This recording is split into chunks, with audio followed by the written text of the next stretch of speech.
Hi everyone, welcome to After5 Radio, your favorite online radio station, showcasing Zimbabweans in the diaspora. I am your host that does the most, the hype lady, Miss ThandoAmy, coming to you live from the streets of Calgary.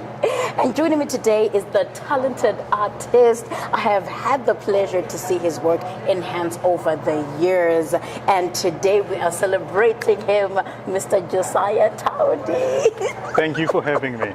No, that is so awesome. And thank you so much for agreeing to be a part of After5 Radio. And we would like our listeners to know what you Josiah, right? All the way from Calgary. So just to start off, we're just going to ask you to bring our listeners up to speed with your background, your upbringing. Who is Josiah? So Josiah Taundi is my name. And I was born in Zimbabwe, grew up in Zimbabwe. I left Zimbabwe in 2007, already an adult, and came straight I went to the US for a brief moment on a scholarship. Okay. And then I crossed over to Canada. All right. And so at what age did you come to Canada? Did you come alone? Did you come with family? Because we already know this whole immigration story. Some people come alone, they have it the hard way. And for us to get to know a general background before we get to see the good work that you're doing here in Calgary. Yes, I came alone. Okay. Yeah, initially I had a scholarship to go to Tufts University. Okay. That's in Boston. And then after I did my course there, I crossed over to Canada. To Canada. So I was on my own, and then I ended up bringing my daughter. And, right. Yeah. Oh, okay. That is awesome. And so when did you discover your passion for art? This is now getting into why we are celebrating here. So this has been for life, because ever since I was in primary school, I've been doing it. Actually, sometimes I think I slowed it down by pursuing other interests. Okay. Because it was quite apparent right from the beginning. Right. And I thank God for that, because for most people, you kind of don't know what to do. Mm-hmm. For me, I knew already. But my problem was I pursued other interests because, living in Zimbabwe, you had to be practical to the realities that were there. If you had to, in terms of jobs or the opportunities as you had, and then, so that's how I did it.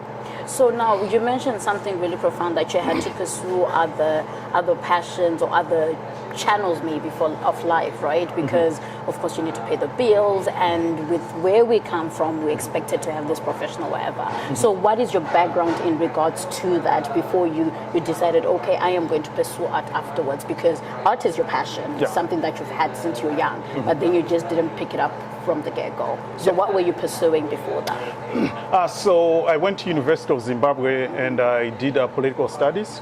And then I ended up as working as a media practitioner.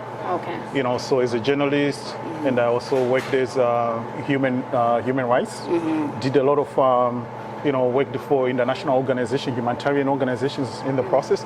But by the time that I left, I was really a media practitioner doing media research. Right. Yes. And I believe do you have an IT background to a certain degree? No, not IT, but I have a formal design background. Okay. Yeah, okay, so I was I'm more of an idea person. Okay. Yeah. Okay. Oh, that sounds good. And so congratulations on one of your greatest wins.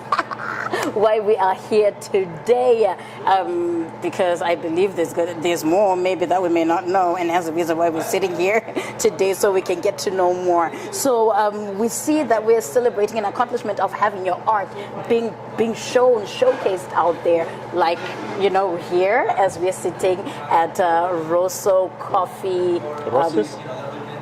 Yes. Roasters. So mind expressing your excitement, and besides, before you even express your excitement, it's on Stephen Ave of all the streets. You're the man. Yes, so it's a combination of things that are a combination and combination of things that happen. And so this space right here promotes local artists. Okay. So they kind of saw what I was doing through some channels, I'm sure, social media. And they kind of liked it because my art, as you can see, is different. So if you come here, there's a certain, because it's a space that mostly cater for people from Calgary most of the times.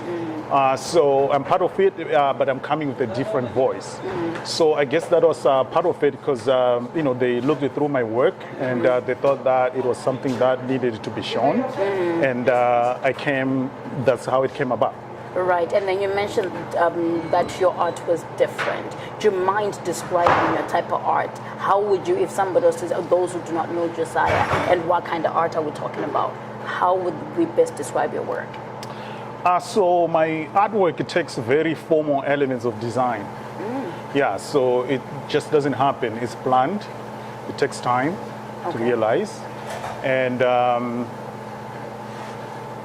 it lives in the space between Western art and African art. So because I'm Western trained, even from Zimbabwe, and then from here I went to the Alberta College of the Arts to formally start design. The reason I did that was exactly that I wanted to occupy that space where I have the best of both worlds. Right. Because the technical know-how of how to use a computer or formal theories of design and whatever that you got, you have to still have your voice. Right. So who are you becomes very important. Right. So I'm a Zimbabwean first, and I'm an African, and I'm a African Canadian. Right. So I occupy that space. But a lot of times, sometimes, when you see art from Africa, if you just go on your internet and say art from Africa, a lot of times you kind of see art that's just more like naive art, that's like not formally done and all this and that. I wanted to move away from that and actually put the best that we could as a people. So that's how I see myself, as someone whose art is very different in the sense that it's formal, but it speaks of deeper, it's experimental, and it's deep.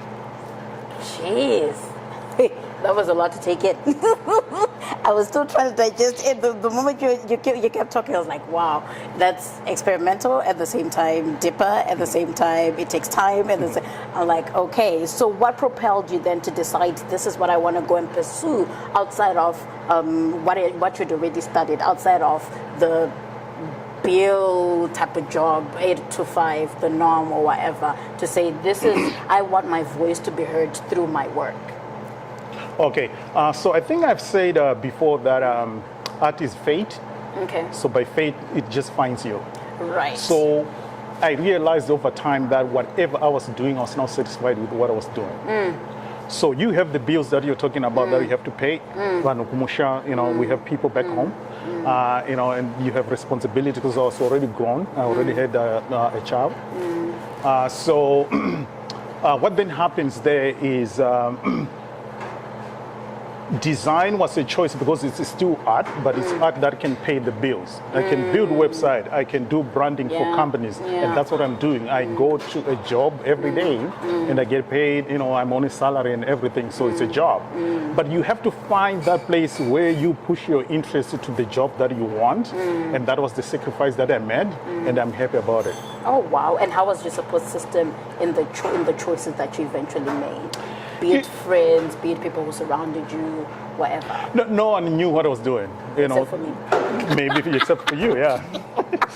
No one knew why I was doing that. Like you have a degree in this and that. You could do a master's in that. You could do this and that and whatever. But that's being an artist. So you always have to listen to your inner voice, okay? Because you can go on and on and on, just pursuing things for the love of stability, for love of money, but it comes back to you. You live with the regrets. In our culture, we say, do everything that you need to do whilst you're still alive. That's it. Because we don't want you to come back from the, afterward and trouble us. And so if you want to do this, you just do it whilst you're still alive. I'm just taking that philosophy and it works. Oh, wow. Guys, you heard this. And this is for somebody who's actually listening out there, who knows what I mean right now. Because somebody was saying to me, I was like, oh my gosh, I want to do this. And every time I have this whole thing, I want to try this, I want to try that. Amanda, you want to try everything. But yes, I'm adventurous like that, right? And like you said, we have to do everything that we can. And if we feel it's drawing us to whatever it is, why not? You know what I mean? And then, but no, that is so awesome to know. And so where do you draw your inspiration from? So from culture. So from so my art is just And a what is reflection. culture, though? Yeah. So culture, I can go deeper into, say, if you look at my art, it's a progression, right? So when I was in Zimbabwe, whatever that I was painting, and I have those paintings still, reflected the culture in which I was living. By culture, we mean whether it's the technology, whether it's the buses of the time that people ride, whether it's the dressing of the time, or whether it's everything. That's culture, right? You know, like you don't see here on Steve Ave and see a woman maybe carrying a baby at the back, but in Zimbabwe you see that every day. So paintings about Zimbabwe, you may see a lot of that. So culture comes in a lot of nuances. Okay. But then as I move here, you get disoriented a little bit because you don't know where you really stand as a person. And art is my defining point. So my culture here is someone who grew up in Zimbabwe, but now lives in Calgary. And then my artwork reflects that as well. Okay. Which brings me to something a bit controversial. What do you make of then, like you're saying, you've moved from Zimbabwe and then because of your surroundings, you're in Rome doing what the Romans do, right? And how about right now we're in a world where people are trying to find their identity, right? People have this whole thing, I am pro-African. Everybody is becoming pro-African, pro this, right? What do you make of that? Yet we're seeing your shift to say, when I'm in Rome, I do what the Romans do. How about, does it mean that you've forgotten, rather than, we can't use the word forsaken because you still have a bit of it in there? Okay. Yeah.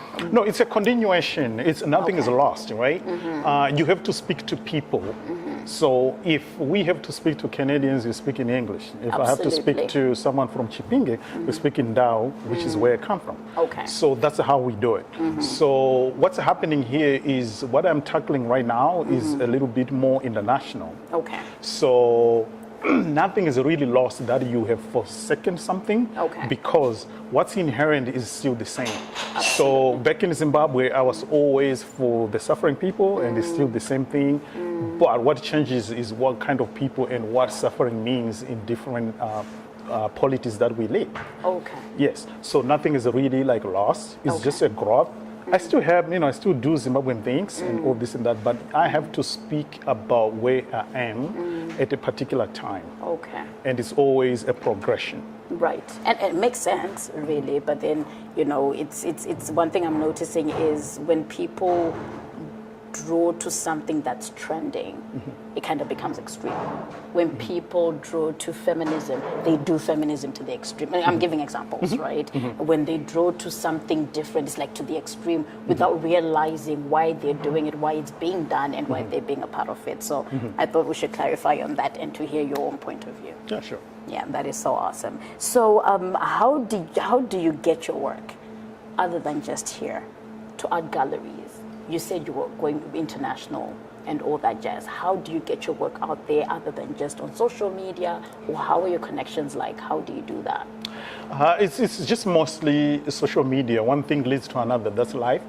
So you see one thing, someone is going to see the interview, and that's how it goes. Right. And of course, I have my own networks that aren't always social.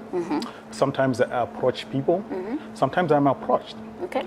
Because I'm a series of things, my college, where I live, and the type of art that I do, because it occupies a uniqueness of its own. Right. So what it is I don't really paint with a strategy of where to show things. I just paint to express myself, what I'm feeling at the time. At the time. Okay. That's where the power is. Nice.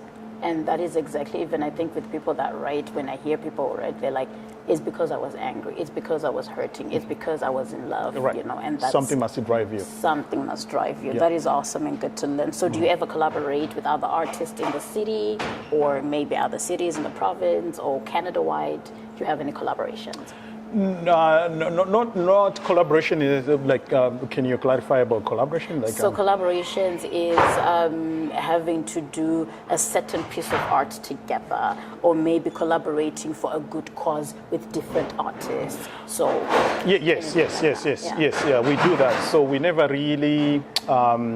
I don't work together on a piece of art. okay, No, Okay. but what I do is I may be part of something that's going on. Okay. Like right here, the art that I have is part of a program that promotes arts, the arts here, artists, local artists here. Yes, yes. And that's just what I'm doing. I've been part of Black Lives Matter. I've Yes. been, and all that. But my art is always my art. right. So sometimes people, and all these things I am brought to the table because of what I'm already doing. Right, Yeah. right. Okay, that is awesome and good to know. And so you mentioned Facebook, you mentioned social media and stuff like that. So what feedback have you gotten so far from your work, like on social media? And of course, we have critics along the way. Are you good with criticism? Are you beat good or bad? Let's start with the feedback. The feedback has always been good. People are supportive, right? Because I'm authentic to what I do. So the message, and also just the approach, like how I use it. I try to always go for the highest quality. So usually there isn't much of a debate. You may like the piece of work or not, but the question is the quality is always high. So I've never got a backlash or whatever, or knocking on a door and it was closed because of what I have to say. No. Okay. Yeah. So even like with the constructive criticism, where somebody's like, "Don't you think?" You know how on social media they're keyboard warriors. People write whatever. they Yeah, want. sometimes They- yeah. it happens, but then you see, if I'm not really like building your own website, Right. my own expression is Yeah. very hard to kind of judge what I have to say Absolutely. on just something that's coming from my heart. Absolutely. You may not like it, you may like it, but we are trained to do this, to accept, but we also don't take abuse, and I've never really had abuse from anyone because of what I do. Right, that is awesome. And what challenges have you faced in your journey so far in regards to art, what you're doing?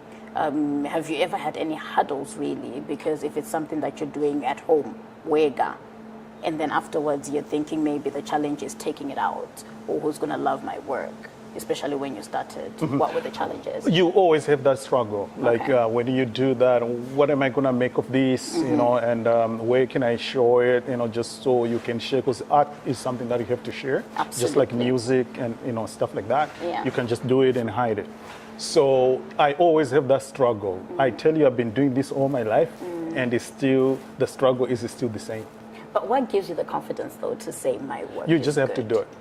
But Sorry. to say my work is good, because you know how sometimes you can look at your work, look at how when people go to like all these competitions, America's Got Talent and Canada's Got Talent, and they're like, oh my gosh, like who told you you can sing? You understand? And then when you look at your piece of work, your piece of art, and say, I am satisfied, this is good.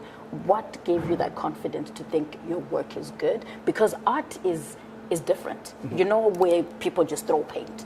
Some people don't understand that art. Some people see the vision in that art. Yeah. But what made you believe in your work or be confident to say my work is good? I can Because put it I've out there. seen success with it, right? I told you. But before the success, though. No, the success was always there. Okay. So it could be you're in primary school and your art is the teachers ask you to do artworks for their classes and all this and that. Yeah, so you always have that affirmation. Okay. The biggest problem in hurdle is always the money. Like, so how much have you made? If you confine yourself to that, that's where the problem is. Absolutely. Yeah, but I always knew myself, and I got a scholarship, and I got out to the school because you go there because of your portfolio. Absolutely. Yeah, you don't go there just because you want to. Right. Yeah. So it's that, and then if you're coming here to interview me, Yeah. it means probably I'm doing something right. Check that out, people. That is so true, and I love that, because at the end of the day, you're going to find criticism. You're going to find people who are going to put you down. You're going to find people who are jealous of your good work. You understand? And you still need to believe in yourself, because it starts with you. And if you can't believe in yourself, why do you expect me to believe in you, right? So I am so proud and happy to hear that. So where do you see yourself in the next 5 years? It's just going to grow, because right now, talking about bills, now I'm teaching college students online, design, and all this and that, because that's the space that I want. So you can do quite a lot of things within it. Yeah. So I just want to continue to produce art even more. And also, I want to start an online store where you can buy the artwork as prints, so they're not so expensive, like gallery works. Oh, nice. So that's where I'm trying to go. Gotcha. Okay, so guys, look out for that one. So what has been your most memorable moment so far in the arts career that you are creating right now? Memorable, it's just the ability to be interviewed on the Calgary Arts Foundation. Nice. The Calgary Arts Development, which is like a fund of the arts. Right. So just being there was the biggest highlight. Right. Because I'm a graphic designer and a web designer, sometimes your work is not like that apparent, right? Because you just do behind the scenes. People just see a website, they just see whatever. They don't know the person behind. But this and being shown in here in Rosso are now what I want, because I'm not doing it for a client. I am actually expressing myself, and people see the worthiness of it, the voice, the style, whatever I'm doing. So I'm becoming part of a culture. Check you out. I like that. And that is so awesome. And so seeing that you do web development, you do paint and art, it's a lot of work. What is your favorite way of unwinding after a very long day, busy day? You're like, oh, I am so done. Art is my unwinding. So I go to work, and then, when I do art like this, where I'm just like, that's my therapy. Oh my gosh. Yeah. That's different. Yeah. I like that. Yeah. So what kind of advice do you have that you wish somebody, knowing where we come from, that you wish somebody had given you on your choice of careers? Is there something that you've always wanted to do, of course, which we've discussed, but then couldn't do it because of career back home? I mean, because of the situations back home. Sometimes coming to Western countries where things work, sometimes it helps you a lot. Okay. If I had come as a young person, I would have achieved a little bit more. Okay. Than, so it does help to be able to do that. If you can send your kids somewhere else where, they can see another world, they can be in another world, that helps. But other than that, you still have to continue to believe in yourself. Right. Knox, the singer Knox from Zimbabwe, Rocky, all of those people. All those kind of people, they are that, where they've been like negativity or whatever, but they have the talent, they held on it, and people will always come up to scratch with what you're doing. Absolutely. So continue to do whatever you have to do. Don't stop. Yeah, guys, continue doing whatever it is that you want, what it is that you love, what it is that you're passionate about, and it will come to fruition. Like, things don't go in vain, right? And at the right time, things will flourish. So last but not least, for people to see your work, for people to see your art, they can come to Rosso, downtown here on Stephen Avenue. But where else can they see your work on social platforms? Mind sharing your social media handles, Facebook, Instagram, wherever.